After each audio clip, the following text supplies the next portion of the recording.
Rishi Sunak and Sir Keir Starmer have squared off in their first televised encounter of the general election campaign so far. Here's what you need to know from the hour-long debate on ITV. The Prime Minister went on the attack. Rishi Sunak has been in office for over a year and a half, and his party has been in power for 14 years. But at times Mr. Sunak sounded like the man in opposition, repeatedly challenging his Labour counterpart for answers over how he would enact his policies.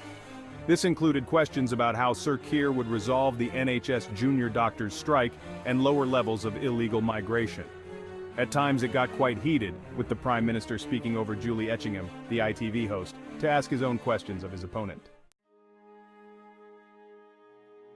Starmer invoked Liz Truss to hit back.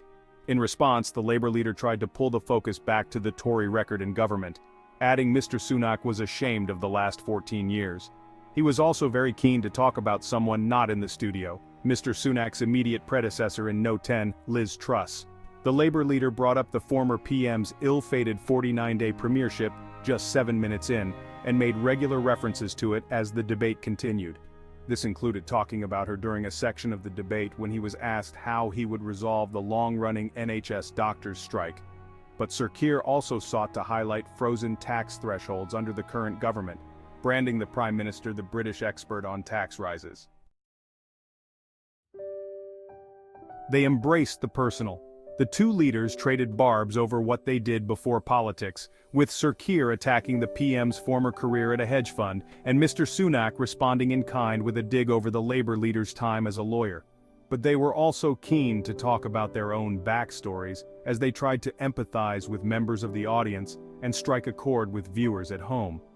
Mr. Sunak talked about the fact his dad was a GP and his mum a pharmacist during a section on the NHS. The Labour leader also brought up the fact his mom was a nurse. Sir Keir also deployed his background when asked about the cost of living, talking about how the phone in his home was cut off when he was young. And there was also a reference to the Prime Minister's wealth, telling the audience at one point he lives in a different world. They differed on private healthcare.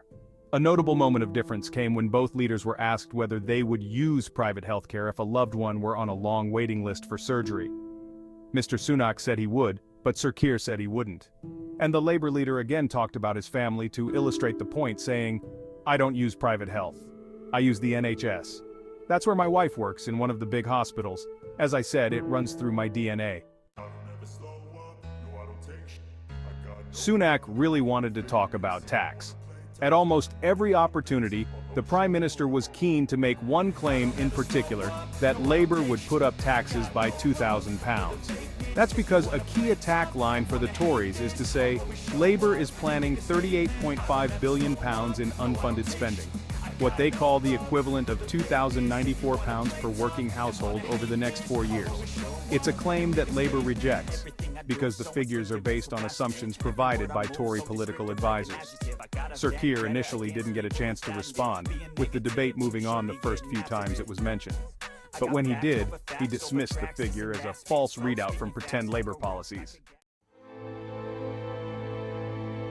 They struck different tones on the ECHR. The PM was asked if he would pull the UK out of the European Convention on Human Rights if his Rwanda deportation policy doesn't work. Flights carrying asylum seekers to the African nation were halted at the last minute in 2022 after legal challenges, which some Tories have argued shows the need to withdraw from the agreement. Mr. Sunak replied he would choose our country's security every single time if forced to choose between securing our borders and our country's security, or a foreign court, but didn't say a pledge to leave would be in the Tory manifesto. But there was a full-throated defense of the convention from Sir Keir, adding he wanted the UK to be a respected player on the world stage, not a pariah. Interestingly, both of their answers garnered rare applause from members of the studio audience. Thank you for watching Topics on Trend. Go ahead and check out another trending video on our channel here.